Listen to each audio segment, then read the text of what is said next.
palavra do Senhor registrada por Lucas em Atos capítulo 4. Enquanto Pedro e João falavam ao povo, chegaram os sacerdotes, o capitão da guarda do templo e os saduceus. Eles estavam muito perturbados porque os apóstolos estavam ensinando o povo e proclamando em Jesus a ressurreição dos mortos. Agarraram Pedro e João e, como já estava anoitecendo, os colocaram na prisão até o dia seguinte. Mas muitos dos que tinham ouvido a mensagem creram, chegando o número dos homens que creram a perto de 5.000. No dia seguinte, as autoridades, os líderes religiosos e os mestres da lei reuniram-se em Jerusalém. Estavam ali Anás, o sumo sacerdote, bem como Caifás, João, Alexandre e todos os que eram da família do sumo sacerdote. Mandaram trazer Pedro e João diante deles e começaram a interrogá-los. Com que poder ou em nome de quem vocês fizeram isso? Então Pedro, cheio do Espírito Santo, disse-lhes: autoridades e líderes do povo, visto que hoje somos chamados para prestar contas de um ato de bondade em favor de um aleijado, sendo interrogados acerca de como ele foi curado, saibam os senhores e todo o povo de Israel que por meio do nome de Jesus Cristo Nazareno, a quem os senhores crucificaram, mas a quem Deus ressuscitou dos mortos, este homem está aí curado diante dos senhores. Este Jesus é a pedra que vocês, construtores, rejeitaram, e que se tornou a pedra angular. Não há salvação em nenhum outro, pois debaixo do céu não há nenhum outro nome dado aos homens pelo qual devamos ser salvos. Vendo a coragem de Pedro e de João, e percebendo que eram homens comuns e sem instrução, ficaram admirados e reconheceram que eles haviam estado com Jesus. E como podiam ver ali com eles o homem que fora curado, nada podiam dizer contra eles. Assim, ordenaram que se retirasse do sinédrio e começaram a discutir, perguntando: que faremos com esses homens? Todos os que moram em Jerusalém já sabem que eles realizaram um grande milagre notório que não podemos negar. Todavia, para impedir que isso se espalhe ainda mais entre o povo, nós precisamos adverti-los de que não falem com mais ninguém sobre esse nome. Então, chamando-os novamente, ordenaram-lhes que não falassem nem ensinassem em nome de Jesus. Mas Pedro e João responderam: julguem os senhores mesmo, se é justo aos olhos de Deus obedecer aos senhores e não a Deus, pois não podemos deixar de falar do que vimos e ouvimos. Depois de mais ameaças, então eles os deixaram ir. Não tinham como castigá-lo, porque todo o povo estava louvando a Deus pelo que acontecera, pois o homem que fora curado milagrosamente tinha mais de 40 anos de idade. E quando foram soltos, Pedro e João voltaram para os seus companheiros e contaram tudo o que os chefes do sacerdote e os líderes religiosos lhes tinham dito. Ouvindo isso, levantaram juntos a voz a Deus, dizendo: ó soberano, tu fizeste os céus, a terra, o mar e tudo o que neles há. Tu falaste pelo Espírito Santo por boca do teu servo, nosso pai Davi, porque se enfurece as nações e os povos conspiram em vão? Os reis da terra se levantam e os governantes se reúnem contra o Senhor e contra o seu ungido. De fato, Herodes e Pôncio Pilatos reuniram-se com os gentios e com o povo de Israel nesta cidade, para conspirar contra o teu santo servo Jesus, a quem ungiste. Fizeram o que o teu poder e a tua vontade haviam decidido de antemão que acontecesse.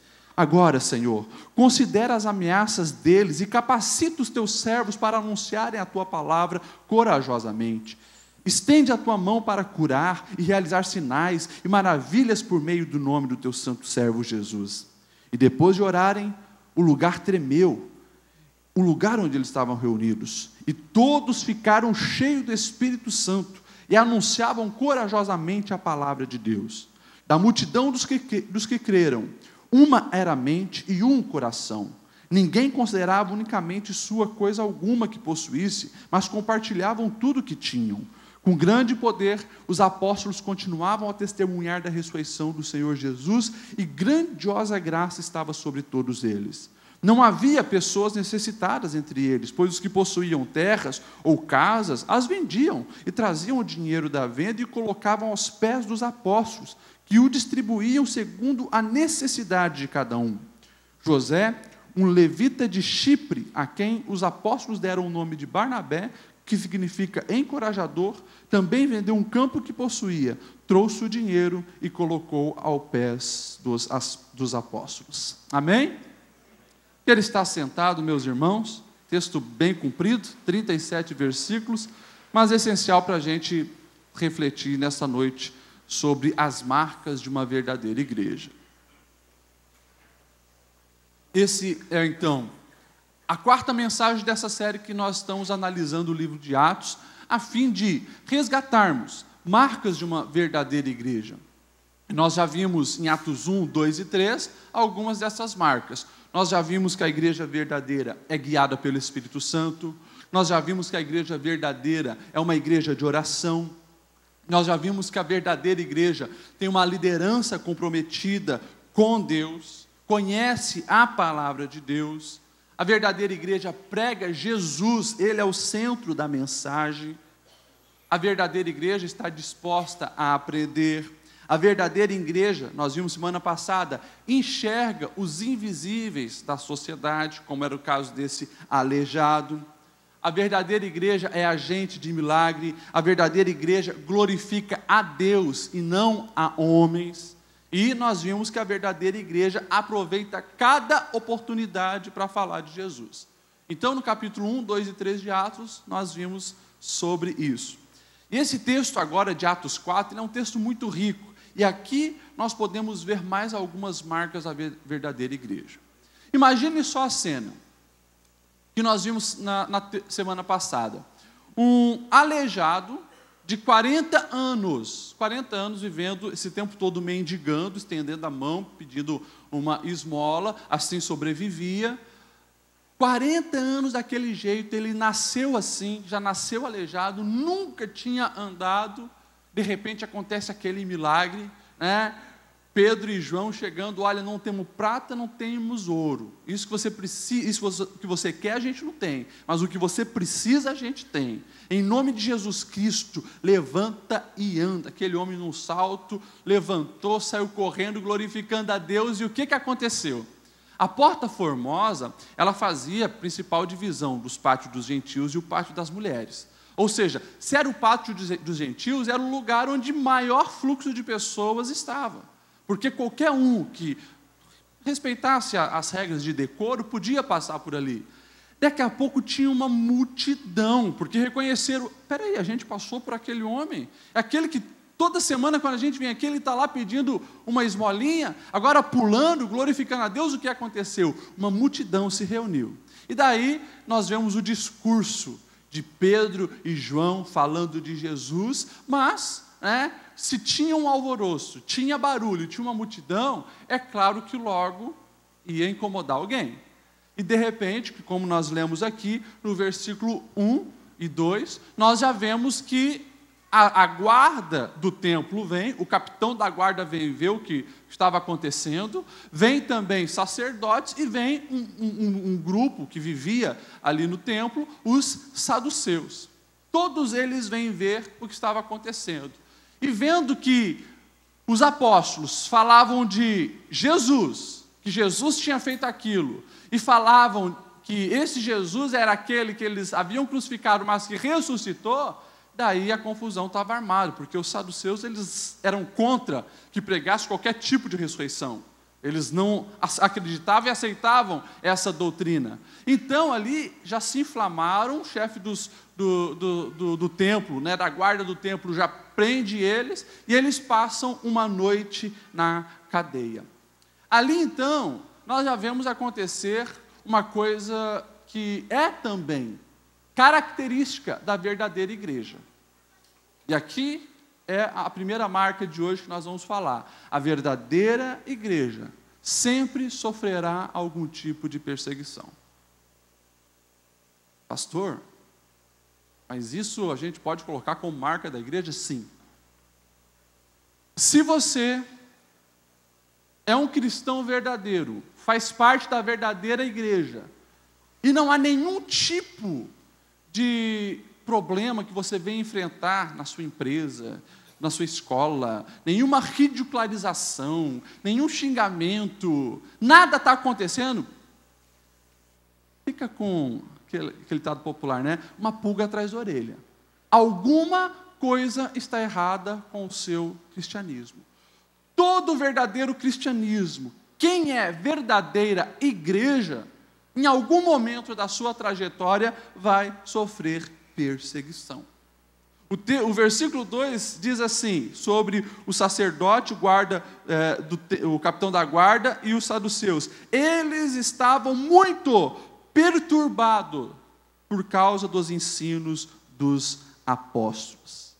Nós precisamos entender isso.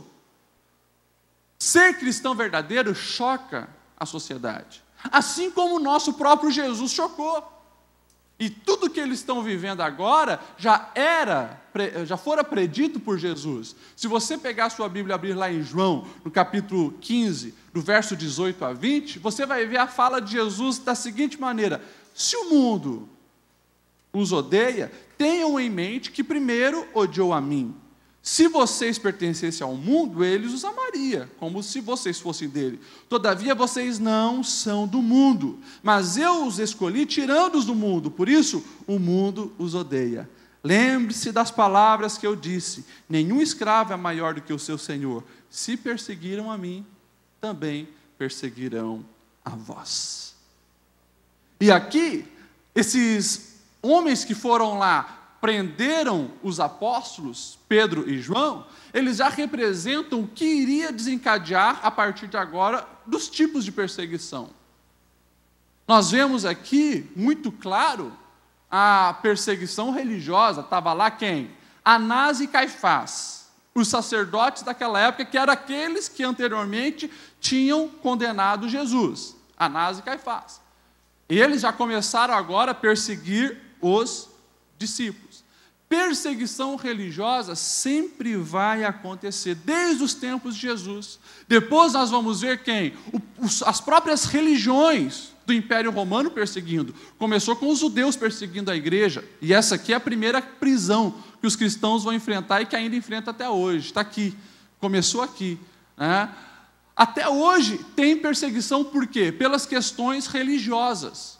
Nós vamos ver depois os pagãos perseguindo. Nós vamos ver depois o Império Romano perseguindo, porque não adoravam a imagem do imperador. Nós vamos ver perseguição religiosa sempre. Hoje, e talvez seja o maior tipo de perseguição que os cristãos sofrem, é na questão religiosa por causa dos muçulmanos. Se você dá uma olhada nos jornais do final de semana, você vai ver 21 sendo decapitados, 21 cristãos sendo decapitados pelo Estado Islâmico até hoje.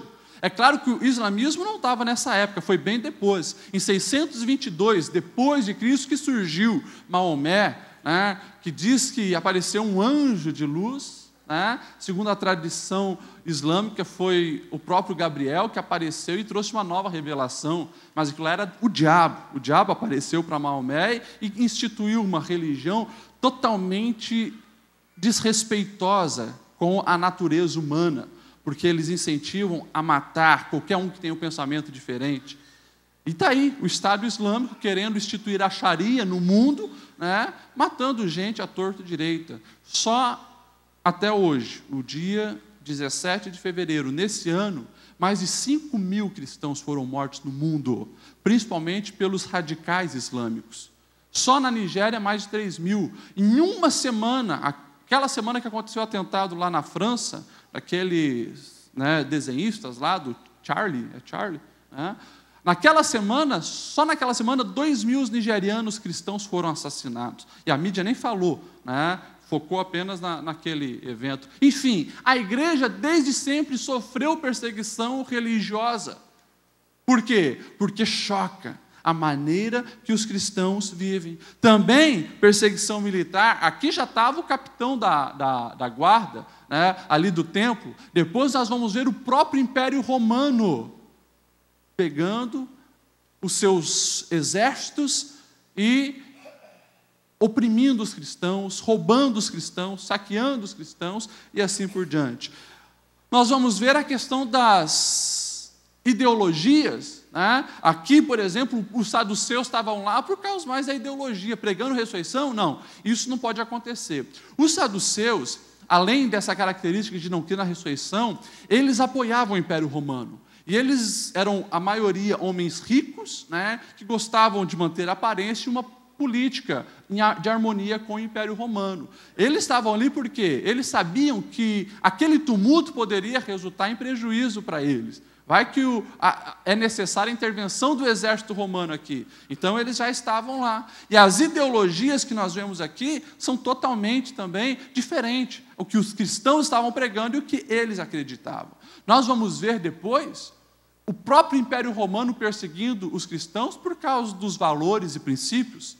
O tratamento dos cristãos para com as mulheres, o tratamento dos cristãos para com as crianças, o tratamento dos cristãos para com escravos, tudo isso depois vai gerar intensa perseguição. Os romanos, eles tinham o direito de, quando nascia uma criança, geralmente acontecia com meninas, eles tinham o direito de olhar e falar, não gostei, vou jogar fora. E jogava fora. Jogava a criança fora. Os cristãos, agora, baseados nos ensinos de Jesus, tinham uma valorização muito mais intensa para com as crianças, para com as mulheres, para com a figura feminina. Nós vemos Jesus, o próprio Jesus, deixando as mulheres serem suas discípulas, seguindo e muito mais, mantendo o seu ministério. Nós vamos ver, já na igreja primitiva, pelas cartas que Paulo escreveu, mulheres ocupando lugar de liderança, como o caso de Trifona e Trifosa. Nós vamos ver mulheres profetizando na igreja. Enfim, nós vamos ver os valores da igreja chocando com o mundo e, consequentemente, resultando em perseguição. Tudo isso acontecia. A maneira, por exemplo, que a igreja tratava os escravos. A maneira que a igreja tratava os escravos. Se nós lermos a carta, né, a Filemon, olha as instruções de Paulo, e olha o que o próprio Jesus falou a respeito daquele contexto onde o escravatismo era uma coisa normal, comum. Os escravos agora sabiam que perante Deus eles tinham o mesmo valor para Deus do que os seus senhores. Isso aconteceu, né, depois de uma grande revolução no Império Romano. Passou-se o primeiro século, o segundo século, o terceiro século, o quarto século. Quando, por volta do ano 313, Constantino assume o trono e se torna o primeiro imperador cristão, acabando com um período intenso de perseguição à igreja, você vai ver muitos historiadores seculares hoje culpar Constantino pelo fim do Império Romano. Por quê? Justamente pela escassez de escravos. Sem escravo não entrava recurso, sem recurso não tinha como manter o exército, sem exército não tinha como proteger a fronteira, e não protegendo a fronteira, os bárbaros entraram. Então, muitos até hoje culpam Constantino, o imperador cristão, primeiro imperador romano cristão, pelo fim do Império Romano. Mas tudo isso era o quê? O choque dos valores da igreja com o mundo, mentalidade diferente, comportamento diferente, tratamento e valorização das pessoas diferente, o que acabou chocando o mundo. E aí a gente precisa entender uma grande verdade. A única maneira de você não sofrer nenhum tipo de perseguição e andar de mão dada com o mundo é não sendo cristão. A verdadeira igreja sempre vai incomodar o mundo. Sempre vai. Alguma coisa eles vão achar para perseguir. E a gente precisa entender que nós fomos chamados para fazer a diferença e não se conformar com o mundo, não entrar na forma do mundo, mas com a mente renovada que Cristo nos deu, agir de maneira diferente, amando pessoas, valorizando gente, servindo a Deus de coração. E se chocar o mundo, que choque, mas que depois eles entendam que o caminho que nós escolhemos é a melhor escolha da vida. Então, meus irmãos, característica de uma verdadeira igreja: vai sofrer perseguição em algum momento da caminhada. Eu acredito que a maioria de vocês aqui já sofreram perseguição. Eu sofri perseguição na escola por ser cristão. O bullying naquela época, hoje falam de bullying, mas eu sofri bullying mesmo, de ser xingado por ser cristão. Me lembro uma vez, me cercaram e eu estava lanchando, bateram no meu lanche, me empurraram. Me lembro uma vez, passaram um tranque em mim, me ralei todo. Por quê? Porque era o pastorzinho, era o menino Bíblia, essas coisas. Tudo isso é um tipo de perseguição. Graças a Deus que no Brasil a gente tem esse tipo de perseguição. Raramente acontece uma coisa pior.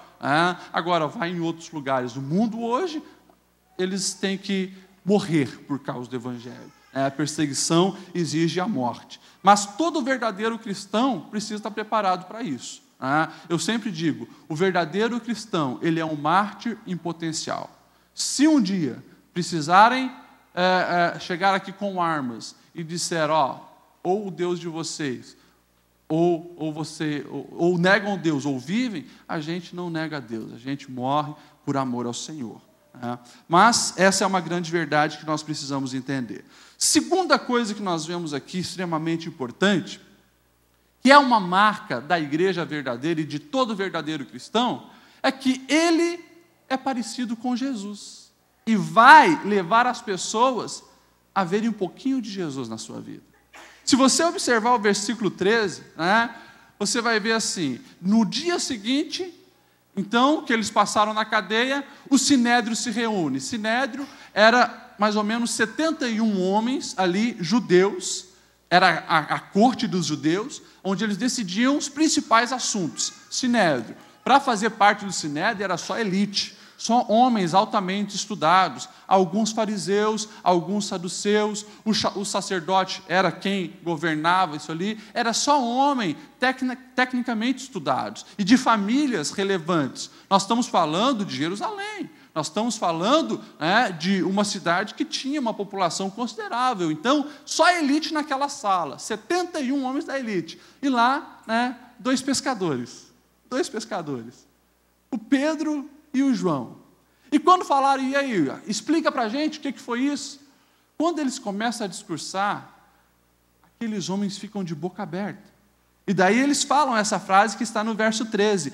Vendo a coragem de Pedro e João e percebendo que eram homens comuns sem instrução, ficaram admirados. Reconheceram que eles haviam estado com Jesus.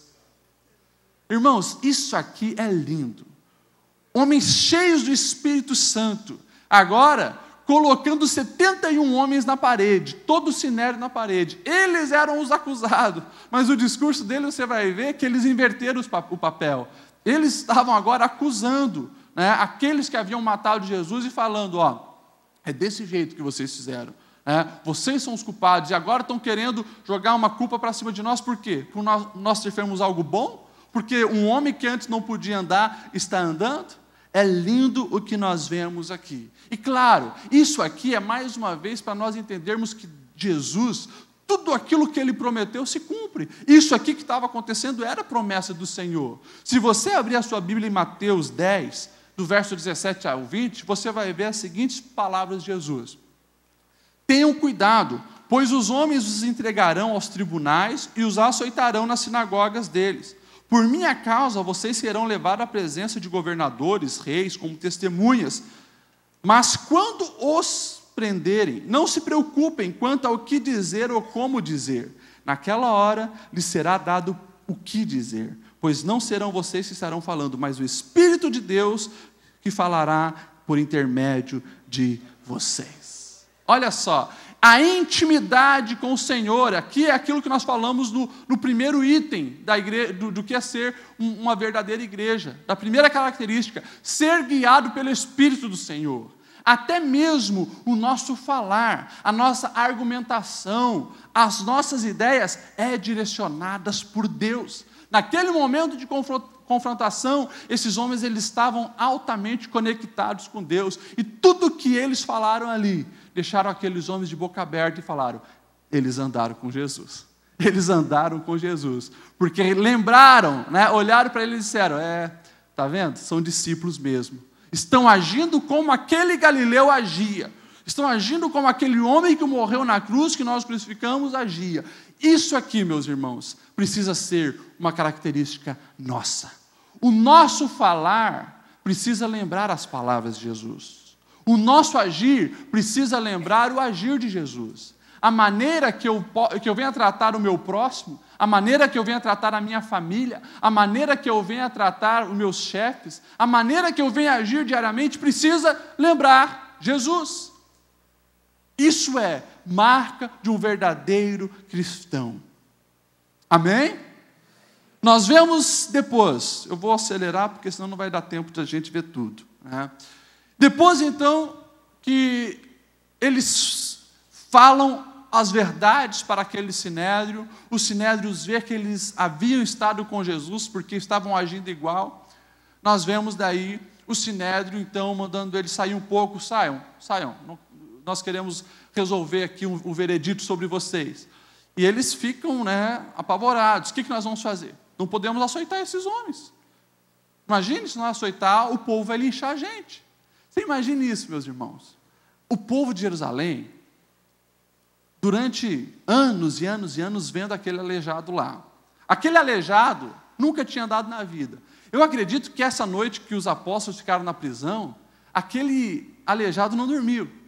Mas ele saiu pelas ruas de Jerusalém gritando, contando para todo mundo. A família fez festa, e judeu, quando faz festa, é barulhento, grita com instrumento. Eu imagino que a cidade toda estava alvoroçada. Estava todo mundo ciente do que tinha acontecido. E o próprio sinédrio falam isso. A gente não pode fazer nada, porque o povo está lá louvando a Deus. Olha só o que o sinédrio fala. O povo está lá louvando a Deus. Se nós pegar esses seguidores de Jesus e bater neles, nós vamos sofrer consequência. Então vamos dar uma dura neles. Nós vamos chamar eles aqui e vamos ameaçar. Nós vamos dizer, vocês estão proibidos. Vocês não podem mais falar desse Jesus e nem dos ensinamentos desse Jesus. Combinaram, trouxeram os apóstolos e falaram, é assim, assim, assim. Não queremos ver Jesus na boca de vocês são proibidos de ensinar qualquer pessoa a respeito desse tal de Jesus e tal, e tal, e tal. A resposta dos apóstolos é maravilhosa. Pedro e João responderam, julguem os senhores mesmos, se é justo aos olhos de Deus obedecer aos senhores ou a Deus. Não podemos deixar de falar do que vimos e do que ouvimos. Aqui nós temos uma outra marca da verdadeira igreja. Sempre obedece a Deus antes de obedecer a homens. A verdadeira igreja, o verdadeiro cristão, ele procura em primeiro lugar agradar a Deus, fazer a vontade de Deus, e não a vontade dos homens em primeiro lugar. Isso aqui, irmãos, precisa ficar muito claro para nós. Porque isso é uma decisão que nós fazemos diariamente. E todos os dias nós vamos ter que fazer essa escolha. Às vezes alguns pensam, pastor, não é só nesse caso assim, ou nega Jesus ou morre, ou não fala mais de Jesus, senão vai para a cadeia. Não é só nesses extremos. A gente precisa entender que no fechamento de um negócio que está mal formulado, que você está querendo tirar vantagem ilícita em cima de alguém, é negar Jesus. Ano passado, eu me lembro de uma irmã que veio pedir um aconselhamento. Por quê? Porque a empresa dela estava recebendo a proposta de fazer parceria com uma outra empresa. E os sócios dela falaram, vamos fazer. Porque a gente fica um ano aprendendo com eles sobre esse produto, a fazer esse produto, e depois a gente desvincula a sociedade com eles e nós produzimos muito melhor, porque eles não têm a estrutura que nós temos. Daí a irmã veio falar, pastor, olha só a situação que eu estou. O que eu devo fazer? Falei, minha querida, você tem que fazer o que é certo. Jesus disse para você se colocar no lugar de outra pessoa. Você gostaria que alguém fizesse isso com você? Fizesse uma sociedade para te explorar e depois desvincular? Ela disse, pastor, não. Então você sabe qual é a tua resposta. É isso aqui. A gente tem a opção de agradar os sócios, de sair bem financeiramente, de ganhar muito dinheiro, ou fazer a vontade de Deus. Se você tem a mentalidade do mundo, de olho fechado, exploraria as outras pessoas, subiria nas outras pessoas como se fossem degraus para a sua promoção. Mas se você é um cristão verdadeiro, você sabe o que agrada a Deus, e é isso que você vai fazer. Nem sempre é fácil, mas é sempre a melhor escolha. Todo dia você vai ter uma proposta extraconjugal. Alguém na empresa vai dar uma piscadinha para você, alguém vai te dar uma cantada. Alguém vai dar em cima de você, e você vai ter a opção. Faço a vontade do Senhor, que é continuar sendo fiel ao meu cônjuge, ou eu dou uma puladinha na cerca para satisfazer a carne, para impressionar os amigos, as amigas, sei lá o quê. Todo dia. Irmãos, nós precisamos entender que até mesmo numa conversa simples entre os amigos, nós vamos ter a oportunidade de, vamos falar uma fofoquinha? Vamos caluniar alguém? Vamos ridicularizar alguém? Ou vamos não? Fazer o que o Senhor nos ensinou. De não fazer mal às outras pessoas. Não fazer nada que a gente saberia que não queria que fizesse conosco. A gente todo dia vai ter essa proposta. Até mesmo quando você está dirigindo e o guarda fala assim, ó. Daí ele diz, olha, a multa é 300 e poucos reais, mas se você dá um cafezinho aí para a gente te libera. Até nisso acontece isso aqui. Fazer a vontade de Deus, fazer o que é certo, ou aceitar as propostas do mundo. Irmãos, isso aqui é muito sério. E essa marca precisa estar na nossa vida sempre. Fazer a vontade de Deus antes da vontade dos homens. Apraz obedecer a Deus antes de obedecer os homens. E você vai ver que muitas vezes o que é certo para a sociedade também é certo na lei de Deus. A nossa lei civil diz para não matar, e a lei de Deus também diz, aí é fácil. O problema é quando elas entram em choque. A quem você vai obedecer? E por isso você precisa estar muito atento nas leis que são aprovadas dos homens. Como nós temos visto aí, questão PL 122, que é a legalização na questão contra a homofobia. Mas a ideia é justamente dizer que o homossexual já nasce homossexual. Porque como é errado você dizer para um branco que ele está errado ter nascido branco, ou para o negro está errado que ele nasceu negro, que isso não tem nada a ver. Mas eles querem colocar na mesma categoria. O homossexual nasce homossexual. E se você disser para o homossexual, está errado o que você faz, você vai ser preso.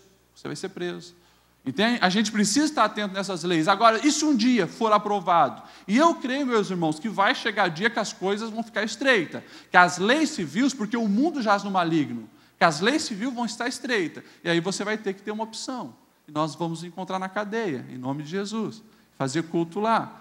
Ou se for preciso morrer por Cristo, nós vamos também. Mas não podemos abrir mão do que é certo. Não podemos abrir mão do que a palavra nos ensina, dos ensinos de Jesus. A igreja verdadeira obedece a Deus acima da obediência aos homens. Amém?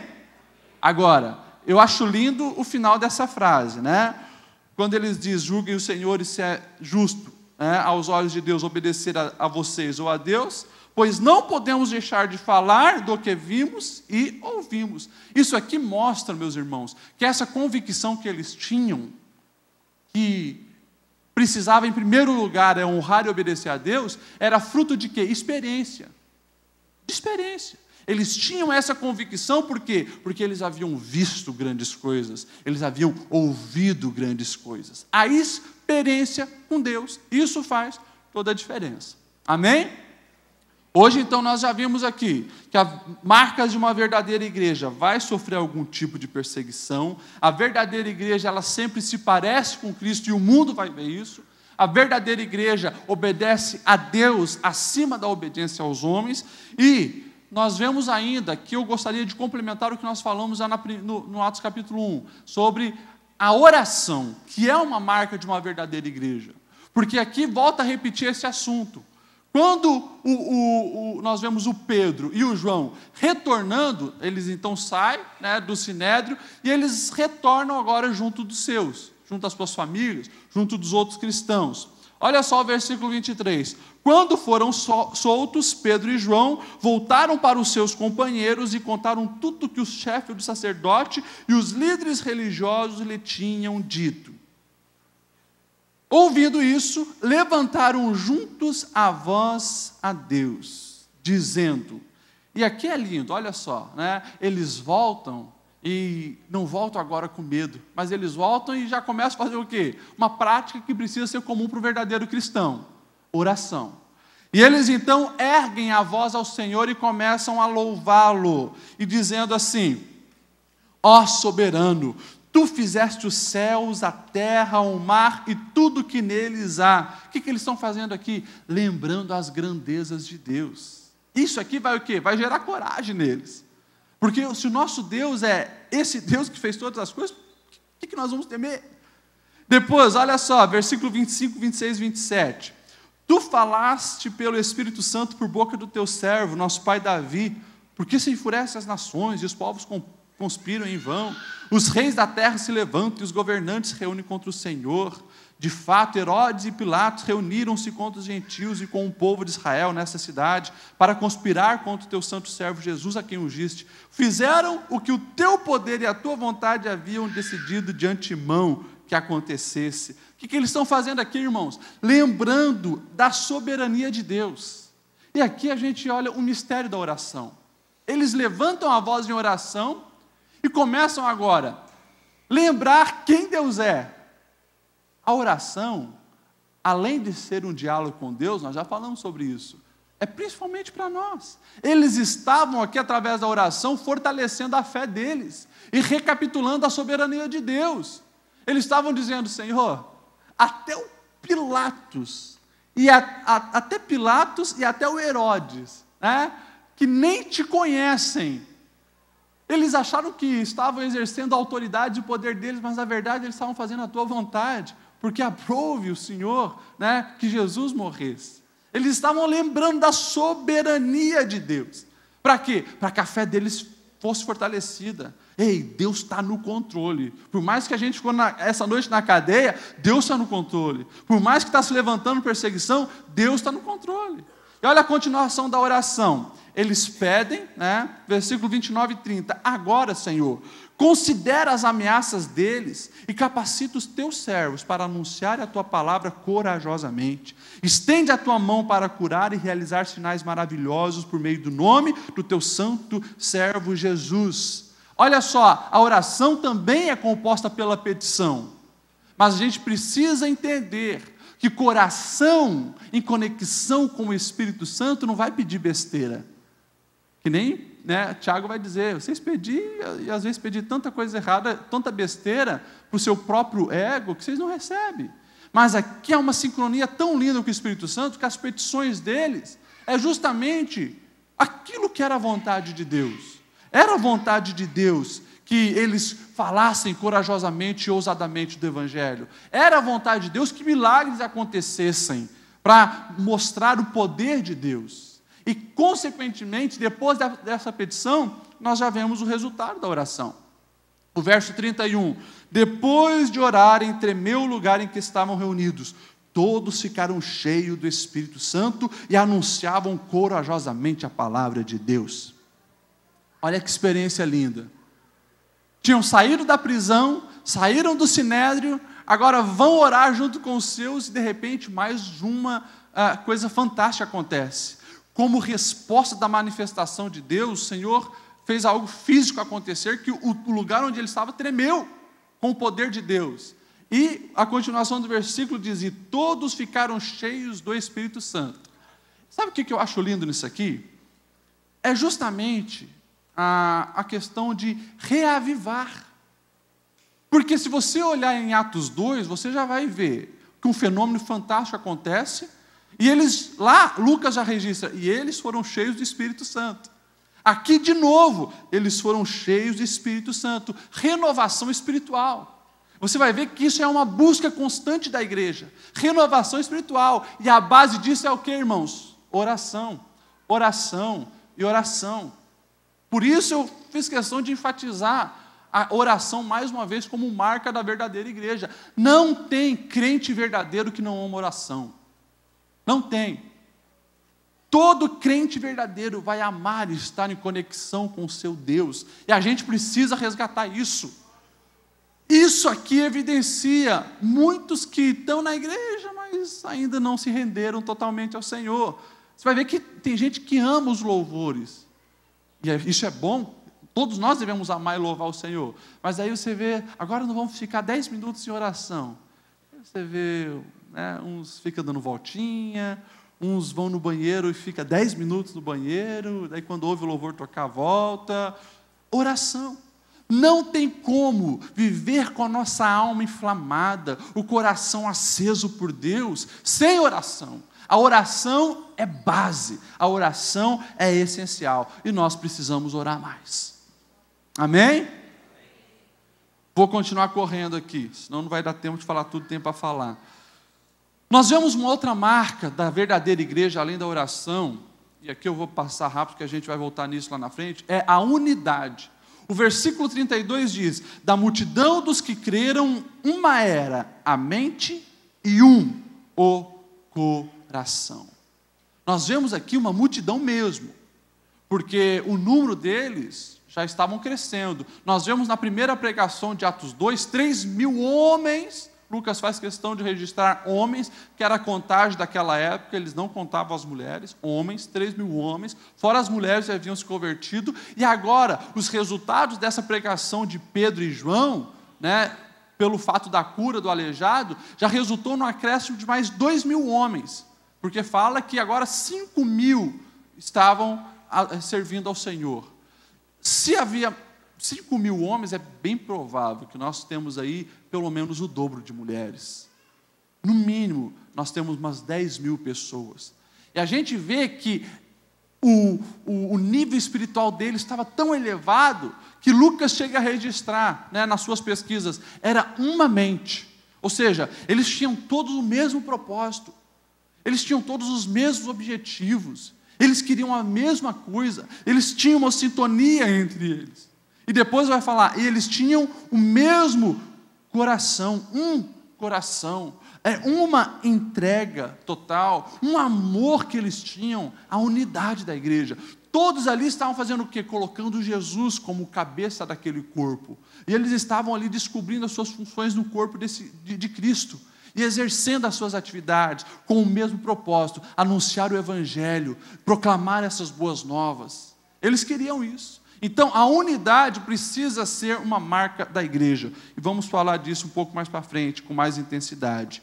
E nós vemos, por fim, aqui não vai ter tempo de se aprofundar muito, mas nós vemos que também é marca da verdadeira igreja a generosidade.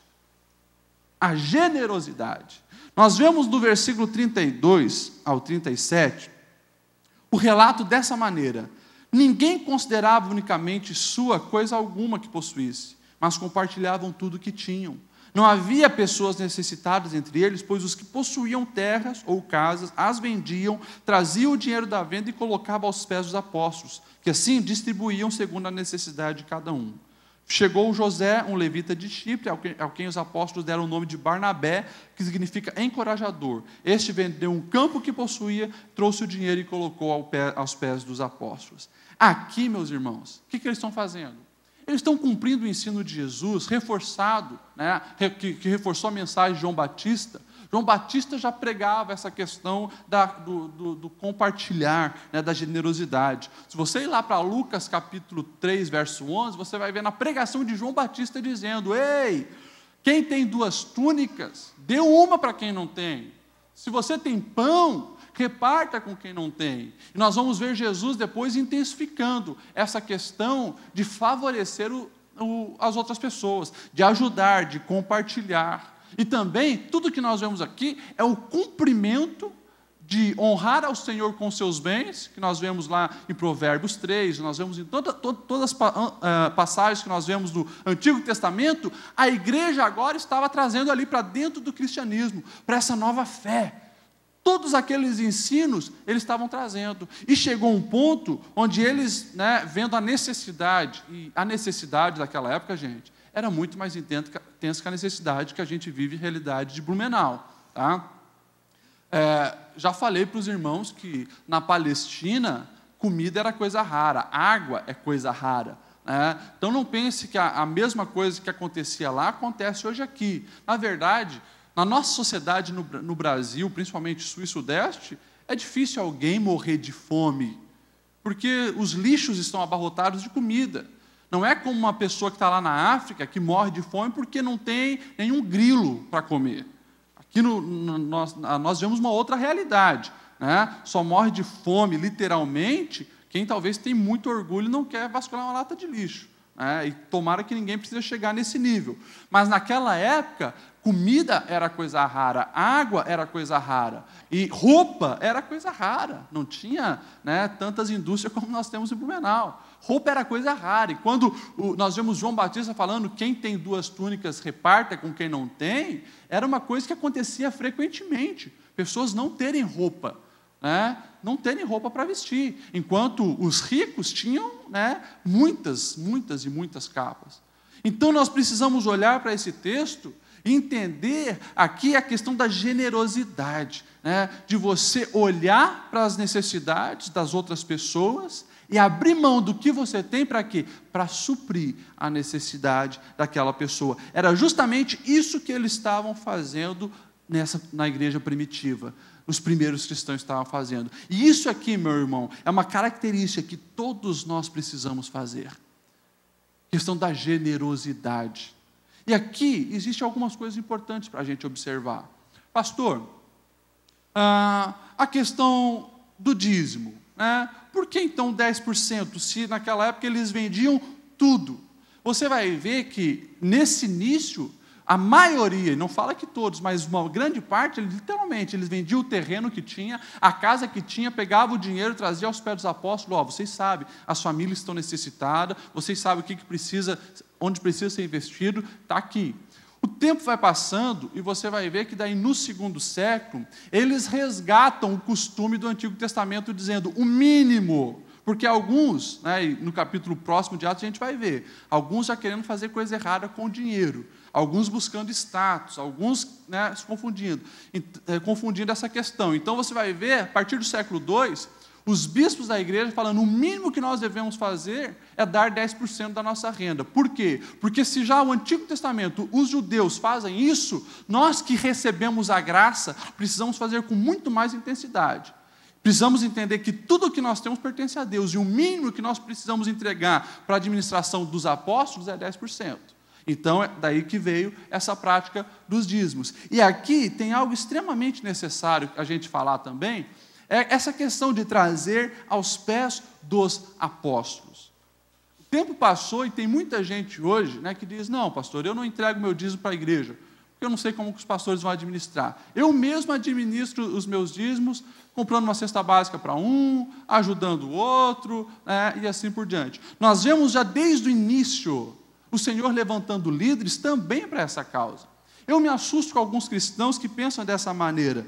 E eu até pergunto, espera aí, você acha que o pastor não tem capacidade para administrar o dízimo? É isso mesmo, não sei o que ele vai fazer com o meu dízimo, e para colaborar com esse pensamento, nós vemos todos esses escândalos que acontecem hoje no Brasil.